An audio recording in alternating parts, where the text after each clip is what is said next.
ಒತ್ತುಲುಂಟೆ ಎದ್ದೋ ಮತ್ತಾರ ನೆನುದೇವು ಎಳ್ಳೋ ಜೀರಿಗೆ ಬೆಳವೋಳ ಎಳ್ಳು ಜೀರಿಗೆ ಬೆಳವಳ ಭೂಮಿ ತಾಯ ಒತ್ತುಲೋಂಟೆ ಎದ್ದು ಜ್ಞಾನದೇವ. ನಮಸ್ಕಾರ ಬಿಗ್ ಬಾಸ್. ನನ್ನ ಹೆಸರು ಮೋಹನ್ ಕುಮಾರ್ ಅಂತ ಹೇಳಿ ಕರ್ನಾಟಕದ ಒಂದು ಅಪ್ಪಟ ಗ್ರಾಮೀಣ ಬುಡಕಟ್ಟು ಸಮುದಾಯದ ಒಬ್ಬ ಜಾನಪದ ಕಲಾವಿದ ನಾನು.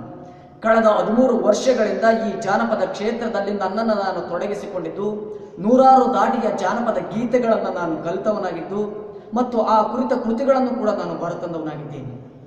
ನಾಡಿನಾದ್ಯಂತ ರಾಷ್ಟ್ರದಾದ್ಯಂತ ಈ ಕಲೆಯನ್ನು ನಾನು ಪ್ರಚಾರಪಡಿಸುತ್ತಾ ಈ ನಾಡಿನ ಪ್ರತಿಭಾನ್ವಿತ ವಿದ್ವಾಂಸರ ಮುಂದೆ, ರಾಜಕೀಯ ಗಣ್ಯ ವ್ಯಕ್ತಿಗಳ ಮುಂದೆ ಹಲವಾರು ರೀತಿಯ ಪ್ರಶಸ್ತಿಗಳನ್ನು ನಾನು ಪಡೆದಿದ್ದೇನೆ. ವಿಶೇಷವಾಗಿ ಹೇಳಬೇಕು ಅಂತಂದರೆ, ನಾನು ಕೂಡ ಒಬ್ಬ ಬುಡಕಟ್ಟು ಸಮುದಾಯದ ಕಲಾವಿದ.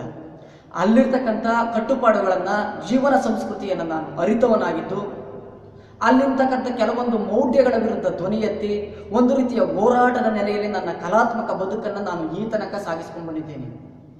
ಒಂದು ವೇಳೆ ನಾನೇನಾದರೂ ಈ ಬಿಗ್ ಬಾಸ್ ಮನೆ ಒಳಗಡೆ ಬಂದೆ ಅಂತಂದರೆ, ನೀವು ಈ ತನಕ ಕಂಡು ಕೇಳರಿಯದ ರೀತಿಯಲ್ಲಿ ಒಂದು ಬಿಗ್ ಬಾಸ್ ಮನೆ ಚೌಕಟ್ಟನ್ನು ರೂಪಣ ಮಾಡ್ತೀನಿ ನಾನು. ಯಾಕೆ ಅಂದರೆ, ಈ ಆಧುನಿಕತೆಯ ಸೋಗಿನಲ್ಲಿ ನಮ್ಮ ಜನರು ಕಳೆದುಕೊಳ್ತಾ ಇರ್ತಕ್ಕಂಥ ನಮ್ಮ ಮೂಲ ಸಂಸ್ಕೃತಿಯನ್ನು ಒಂದು ರೀತಿಯ ಕಲಾತ್ಮಕವಾಗಿ ಕಟ್ಟಿಕೊಡ್ತಕ್ಕಂಥ ಕೆಲಸವನ್ನು ನಾನು ಮಾಡ್ತೀನಿ. ಅದು ಒಂದು ರೀತಿಯ ಗಾದೆಗಳ ಮುಖಾಂತರ, ಒಂದು ರೀತಿಯ ಪದಗಳ ಮುಖಾಂತರ, ಒಂದು ರೀತಿಯ ಒಗಟುಗಳ ಮುಖಾಂತರವಾಗಿ ಒಂದು ವಿಶಿಷ್ಟವಾದ ಚೌಕಟ್ಟನ್ನು ನಾನು ನಿರ್ಮಾಣ ಮಾಡಿಕೊಂಡು ಅಲ್ಲಿರ್ತಕ್ಕಂಥ ಪ್ರತಿನಿಧಿಗಳ ಮುಂದೆ ನನ್ನದೇ ಆದ ಒಂದು ವಿಶಿಷ್ಟ ಒಂದು ಚೌಕಟ್ಟನ್ನು ನಾನು ತೋರಿಸ್ಕೊಡ್ತೀನಿ. ಒಂದು ರೀತಿಯ ಈ ಕಡ್ಡಿ ಎರಡು ತುಂಡಾದಂಗೆ, ಈ ಹುಳ್ಳಿಕಾಳು ಹುರಿದಂಗಿರ್ತಕ್ಕಂಥ ಈ ಮಾತುಗಳು ನಮ್ಮಲ್ಲಿದವಲ್ಲ, ಆ ರೀತಿಯಲ್ಲಿ ನಾನು ಅದನ್ನು ಬಿಂಬಿಸೋಕೆ ಇಷ್ಟಪಡ್ತೀನಿ. ಬುಡಕಟ್ಟು ಜನರಿಗೂ ಕೂಡ ಬಿಗ್ ಬಾಸ್ ಮನೆಯಲ್ಲಿ ಅರ್ಹತೆ ಇದೆ ಅನ್ನೋದನ್ನು ನೀವು ನೋಡಬೇಕು ಅಂತಂದರೆ ಈ ಅವಕಾಶವನ್ನು ನನಗೆ ಕೊಡಬೇಕು ಅಂತೇಳಿ ನಾನು ನಿಮ್ಮಲ್ಲಿ ಕೇಳ್ಕೊಡ್ತೀನಿ.